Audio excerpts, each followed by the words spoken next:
Welcome to You, Me and the Counselling World, the podcast dedicated to student counsellors and their road to getting qualified and beyond. Today, I want to address the power balance that can happen within the therapy room.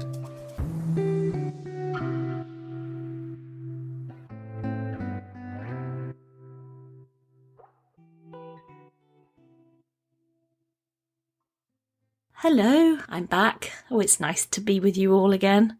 I hope you're all doing okay and that you are having a good year so far. It's February. I think, thank goodness January's over, eh? What a long month. It went on for literally ever. But February seems to be going a little bit quicker for me. I wonder whether it is for you as well. But yeah, hopefully. Fingers crossed you're having a good month so far. So, I wanted to make a podcast episode today about something that a student kind of sparked off for me when I was marking some of their work recently. And it got me thinking a lot about the power, and both the power balance and the power imbalance that can happen within the therapy room, and what we can do as therapists to help mitigate that. So for a lot of my target audience are people that are either newly qualified or actual students that are going through the qualification and training process at the moment. So for some of you, this might be something that you think about perhaps on your placement. You might think about it in skills practice at college, and you may also think about it if you're in the process of transitioning from training into perhaps something like private practice. And it's really important to get this bit right and to create something for clients that feels safe and comfortable. Now, so much of what I'm going to be talking about today, I think really mostly resonates in terms of face-to-face counselling in the room, rather than perhaps online counselling at this point. Although perhaps as I start talking about this, maybe something will change and I might think about it from an online perspective as well as we're going along. But as usual, this is not scripted. This is me just coming to you with some thoughts really, and having a think and a discussion about some of the things that have come to me since I marked that particular student's piece of work a few weeks ago. So it's been kind of on my mind for a bit. And I remember writing in the feedback to that student, oh, this might be an interesting podcast episode. So here I am doing the interesting podcast episode, which I hope you do find interesting. And if nothing else, it might just provide you with a little bit of food for thought for the future. So without further ado, let's get started. The first thing that came to my mind when I was thinking about how we create a space for the client that doesn't feel like we're completely holding all the power as a therapist is to think about chairs. Now, I know that sounds like a really random place to start, but I'm always getting on my soapbox about chairs. And the reason being is that if you have a great big throne and then you have a little chair, it can create something which feels really quite strange. And if you're not feeling like you've got a level seating together, already it feels like there's an imbalance in the room before you've even begun. And I always remember years ago when me and my other half went to talk to somebody about getting married at their church. We went in, and we're not particularly religious people, but I have had aspects of religion within my life, I guess. And we went to see the vicar at the vicar's house. And we walked in, and the vicar was sat on what I can only describe in my memory from all of these years ago as being a great big gigantic throne. And my husband-to-be and me was sat facing in a weird angle to where the vicar was sat, on these really low kind of stools. They were really low, and my word, it felt bizarre, because it felt like he was towering over us, and he was sat at a completely different kind of angle to us. We were almost facing to the side of the room, and he was facing forwards towards us. And so from the outset, the moment we sat down in that room, it felt really uncomfortable, and it felt like he was holding all the cards somehow, and we just felt very small. And it's something that I've reflected on over the years many times since that happened. And although that particular story has got nothing to do with counselling whatsoever, it kind of has in a weird sort of way, because it's about how do we provide a space that feels open, where the client is the expert. If we're going down the person-centred therapy route, the client is the expert, aren't they, on themselves? We're not there to be the big I am.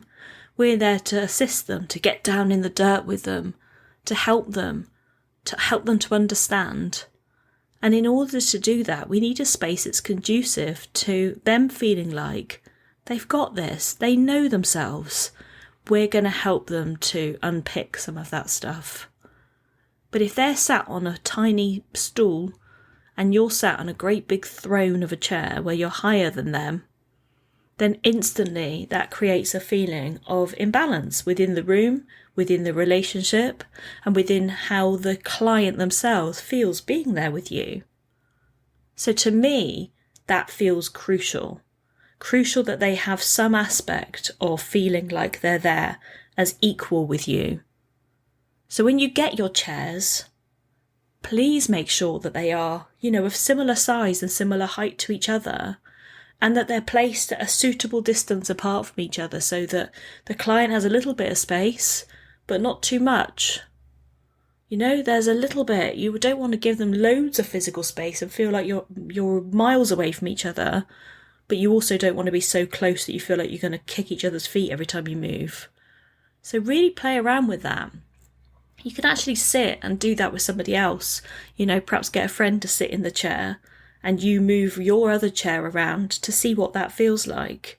And really try and get a feel of what that is like. How comfortable is this space for my client? Now, don't get me wrong.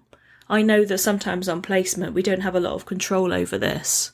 We turn up and we're not in a room that is useful in terms of therapy. We're not in a standard conventional therapy space sometimes. So I do understand that it's not always possible. But I'm talking about something in the ideal world sense. Where possible, it's really absolutely crucial to get something which feels like you've got something equal. Not have to be the same sorts of chairs. Don't get me wrong, you can go to car boot sales and things and pick things up. Don't have to be expensive matching chairs. But I do feel that it needs to be equal in size and height especially. The height is the most important thing. So it might be that you have a sofa in there and you're sat on a sofa and the client is sat perhaps in an armchair. Well, that would be fine because they are the same height.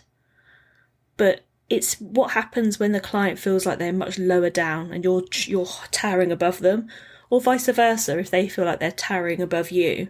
What does that do in terms of the power dynamic and how that feels within the room? It's about body language, isn't it? It's the non-verbal stuff that we talk about. So I think that's really crucial. The other thing that comes to my mind about setting up your therapeutic space is about allowing the client a way for them to see the time. And I know that sounds really basic, but I'd never forget going once for some therapy when I was training. And I went to see a lady who was a different modality to what I was training in. She was very sort of psychoanalytical, I guess. Really interesting. But she had a clock opposite her on the wall behind me, and I had no clock. So I couldn't see the time without physically looking at my watch or getting my phone out to see how long I'd had and how much time I'd used. And she would repeatedly look at the clock in a really obvious way. And it brought up so much for me, and not in a really good therapeutic sense, but in the sense of I must be boring her. She's not wanting me to talk. She doesn't really want me to be here, because it felt like every couple of minutes she was really looking at the clock. And for me, it felt like she wanted me to go. And I couldn't work with her. I had to say, I can't work with you any longer because of how that felt for me. So why not provide your client a clock that they can see? You have a clock one side, they have a clock the other side. That way they know how much time they've got. They're not going to be worrying about, again, that power in imbalance and balance. It's nice for them to have some control. And if they've got stuff they need to bring, and they want to talk about, for them to see how much time they've got left of the session before they try and bring that, is really helpful. And people don't want to be trying to look at their watch on the side or quickly trying to, press on their phone to see how much time they've got left. It's good to have visibility of clocks both sides, again, to help with that power dynamic. I hope that makes sense, and it sounds very logistical, doesn't it? And a lot of this stuff it's about how do I make something that feels even and equal. If you've got a clock, then the client should have a clock. If you've got a box of tissues within easy reach, the client needs to have a box of tissues within easy reach. It's about how do we level it up. If you've got a glass of water with you, then of course offer your client a glass of water. There's something about levelling up and making this feel like both of you are in a balanced place together. Because that's part of that kind of psychological contact, isn't it? It's knowing that both parties want to be there, both parties are engaged. Well, you need to form part of this process is about informing that space and making sure the space itself is working. Okay, so that's a couple of things that came to my mind. The particular bit that came up for me when I was marking the student's work was when he was talking about clothing. And it was really interesting because it led me down a route that I have thought about many, many, many times. And it is, what on earth should we wear when we are working with a client? What should we wear? What could we wear? All of those types of things come up for me. And over the years, I've really played around with wearing clothes that are quite sort of smart and sort of smart casual. I've played around with being a lot more casual, just to be comfortable. I've played around even with looking at, if I've got a client at a certain time, thinking about what that client wears and trying to match that. I've been down that route before, of having a very well turned out client of an evening time when I saw her just that one session that evening, didn't have any other clients that night. And each evening that I had her, I'd find myself thinking, should I get changed? Should I smarten myself up a bit? Because the client herself was coming straight from work and was very well turned out and very polished. And I didn't feel like I was that polished or well turned out, if I'm honest. And that led to a weird power imbalance, kind of for me, where it felt like I was underdressed for working with this particular client. And I grappled with that for a long time, like, well, what should we wear when we're working with clients? And over the years, I have swung between being quite smart to smart casual to super casual. I've really played, and I'm not saying I'd ever turn up in like tracksuit bottoms, and a sweatshirt. That's too casual for me. But certainly things like, perhaps jeans and a jumper and maybe some, smart trousers and a t-shirt of some sort, that sort of thing. That's kind of where I've landed. So I will often wear, maybe like a jumper dress or leggings with a smarter top. That sort of thing is where I've kind of landed. But it really led me into this place when I was reading about what this student thought about it, was if we turn up and we are wearing heavily designer clothes, for example, whether they're casual or not, and they're covered with designer tags and things on them, could that leave the client feeling a little bit underpowered in the room? Would they instantly think from us that actually this person's got a lot of money, they're buying designer goods, how can they level with me in my life? That could be there for them, couldn't it? But there also could be something about if we turn up and we're too casual, the client may feel that, well, they're not going to take this seriously, they're not professional, I don't feel safe here. And on the other side of the coin, if we turn up and we're too smart and we're kind of in an office power dress kind of style, then they may feel that they are, inadequate in some way, or maybe that they don't know enough and that we are the expert again. It puts us back in that expert place in terms of power. So it's about finding that happy medium. Like, what should we wear whilst we're working with clients? And my sense is that a smart pair of jeans and a nice top, a nice jumper and perhaps a skirt. Nothing too revealing, but something that you're going to be comfortable to sit in. You might be sat in that outfit for a number of hours whilst you're working with clients. So we need to be comfortable and we need to be warm. If we've got a cold room, we need to do all we can to make it as warm as we can. But sometimes the rooms get a little bit chilly, don't they? And we want to feel warm. And so I think sometimes you want to wear a scarf or you want to wear a thicker jumper. Absolutely. But there's got to be something there about that power dynamic that comes up, because the client makes a judgment about us in the same way as we make a judgment about them. Now, judgment, that's a big word in the counselling world, isn't it? And we spend all of our time talking about how we're going to remain non-judgmental and offer unconditional positive regard and all of those types of things. But that doesn't mean to say that we won't make judgments as counsellors. Of course we will. We judge people from the moment we see them. It's what we do with that judgment that matters. So any counsellor that tries to tell you that they never make any judgments about any clients, they must be inhuman. They must be robots, because we are human beings.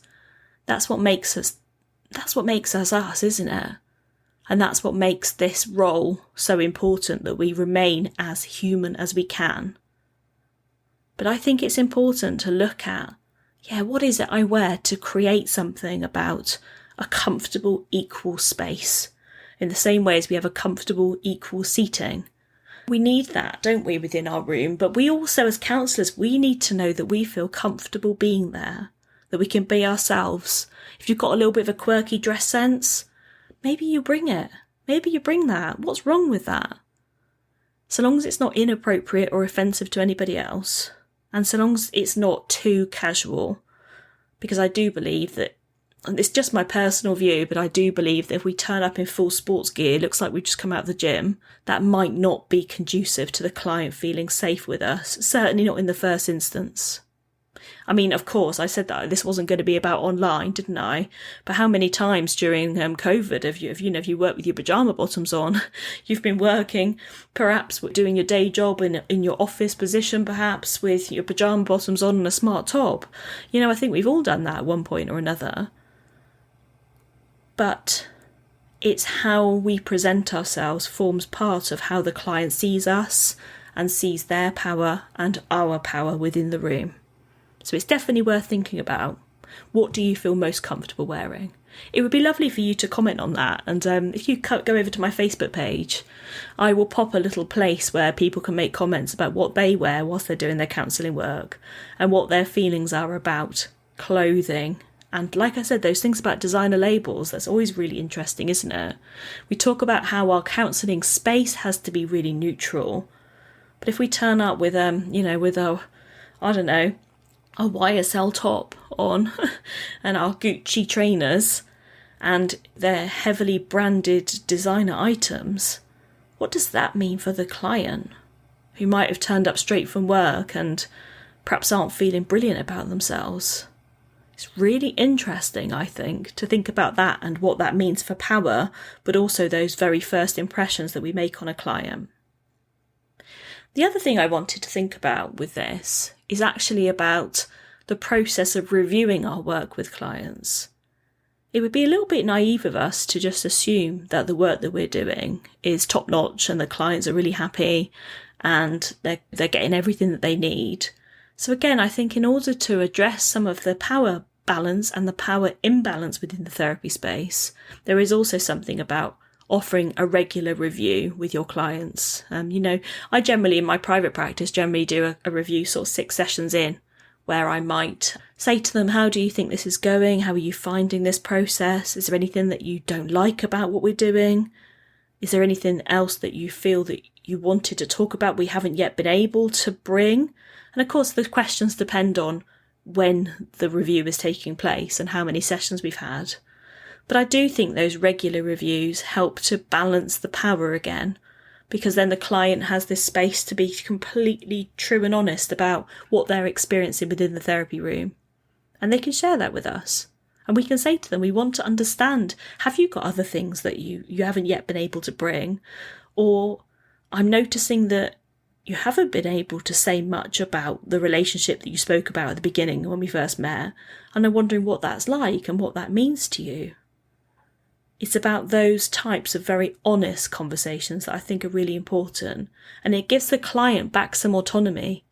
It helps them to be autonomous within their therapy because they can say, well, yes, I think I would quite like to work on X moving forward. And I quite like to revisit when we did this piece of work moving forwards. It's giving them choice. It's giving them some power back within their space. This space is theirs. It's their client space. It's their therapy space. It's the place where they come in and they are a client. They are your client. That feels really special to me, to think about it in that way. So all in all, there is power within our therapy room, isn't there? And I'm sure there's other things that we could talk about. Things like cancellation policies. What does that do for a client in terms of when you present them with your cancellation policy? What does that mean in terms of their autonomy? Have a think about that when you write your contracts. Have a think about, well, this is my cancellation policy, but there's also needs to be client autonomy within that. And that's probably a topic for another day because that's quite a big topic to think about. And let me know if that would be something that you'd like me to talk about, contracting and client autonomy and where the two can cross over sometimes. And I know that what I've spoken about today feels really quite basic in many respects. We're talking about chairs and jeans here, aren't we? But the reality is that it helps to create this dynamic within the room. Within the physical therapy space, there's a dynamic. There's also a dynamic when you work online. And in many respects, when you work online, the therapist doesn't have as much power or perceived power as they do when they work in their room. When the client comes into your space, they are coming into your space, aren't they? They're sitting in your chairs. They're there on your say-so and your terms, in many respects. You're entering into their world on Zoom or something. They're in their own home. What does that mean for that power dynamic?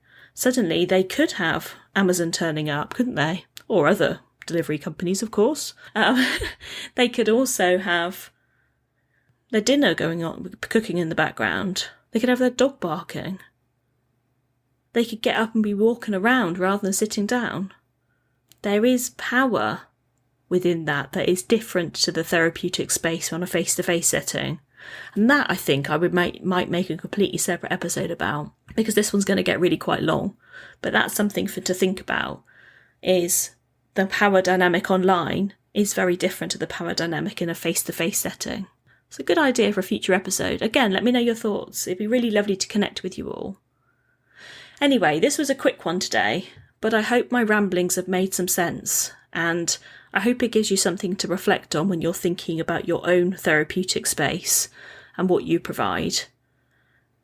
Do come and connect with me on Facebook. I would love it if you could. And I'm in this process of going down the Instagram route, guys. Instagram, getting down with the kids. But yeah, I'm going to be doing a little bit of that. And I'm currently doing a little bit of research on putting the podcast onto YouTube as well. So that could be super cool. It would be lovely to connect with some of you over there as well, which would be amazing. But without further ado, I should probably say goodbye. I've got a little bit of a croaky throat. I think I need to go and get a nice cup of tea, and I'll sit down and get this one edited for you and up as soon as possible. But thank you for the time that you share with me. Thank you for taking the time to listen. As usual, if you'd like to leave me a 5-star review on Apple Podcasts, it would mean the absolute world to me. Your support means that I can continue to grow the podcast and reach as many student counsellors and newly qualified counsellors as possible. Thank you so much for your time today. Come and connect with me on Facebook. All of the details will be in the show notes below. Without further ado, have a lovely day and I'll catch you soon. Take care. Bye bye.